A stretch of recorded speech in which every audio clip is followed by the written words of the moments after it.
আল্লাহ আমাদেরকে আমল করার তৌফিক দান করুন। নবী করিম সাল্লাল্লাহু আলাইহি সাল্লাম জান্নাতে এরকম আর অনেকগুলো দৃশ্য দেখতে পেয়েছেন। আমরা এরপরে জানবো যে নবী করিম সাল্লাল্লাহু আলাইহি সাল্লাম মেরাজ শেষ করে মেরাজের প্রাককালে মেরাজের মধ্যে নবী সাল্লাল্লাহু আলাইহি সাল্লামের জীবনের সবচেয়ে বড় মেরাজের পুরো সফরের মধ্যে সবচেয়ে বড় ঘটনা কোনটা ঘটেছে? সবচেয়ে বড় ঘটনা ঘটেছে আল্লাহর পক্ষ থেকে সালাত বা নামাজের যে বিধান দিয়েছেন মেরাজে, এটা ছিল তার মেরাজের সবচাইতে ফোকাস পয়েন্ট, সবচাইতে গুরুত্বপূর্ণ ঘটনাবলীর অংশ।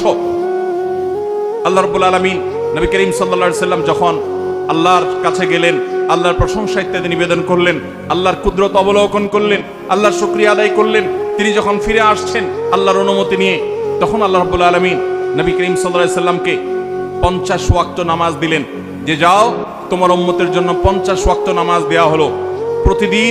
প্রতিদিন রাত দিন 24 ঘন্টার ভিতরে 50 বার তারা নামাজ পড়বে, এটা ফরজ করে দেওয়া হলো, তুমি এটা নিয়ে যাও। নবী আলাইহিস সালাম এটা নিয়ে আসছিলেন।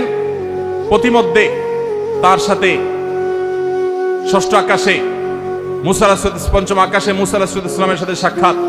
মুসা আলাইহিস সালাম বললেন যে আমি বনি ইসরাইলের নবী হিসাবে, তাদের দায়িত্বশীল হিসাবে আমার অভিজ্ঞতার আলোকে বলছি, তোমার উম্মত দিন এবং রাত 24 ঘন্টার মধ্যে অন্যান্য কাজকাম সব করে এর ফাঁকে আবার 50 বার নামাজ এটা তারা পড়তে পারবে না, এটা তাদের জন্য কষ্টকর হয়ে যাবে।